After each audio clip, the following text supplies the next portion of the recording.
You are looking at Julian's pronunciation guide, where we look at how to pronounce better some of the most mispronounced words in the world, like this other curious word. But how do you say what you're looking for today?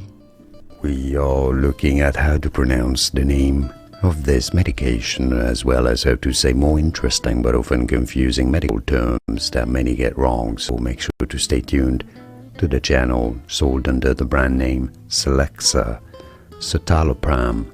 Some pronounce it as Citalopram, but the manufacturer itself pronounces it as Citalopram. Here are more videos on how to pronounce more confusing words and names too many mispronounced. Like this video if you found it useful. I appreciate your support. I'll see you soon, and thanks for watching.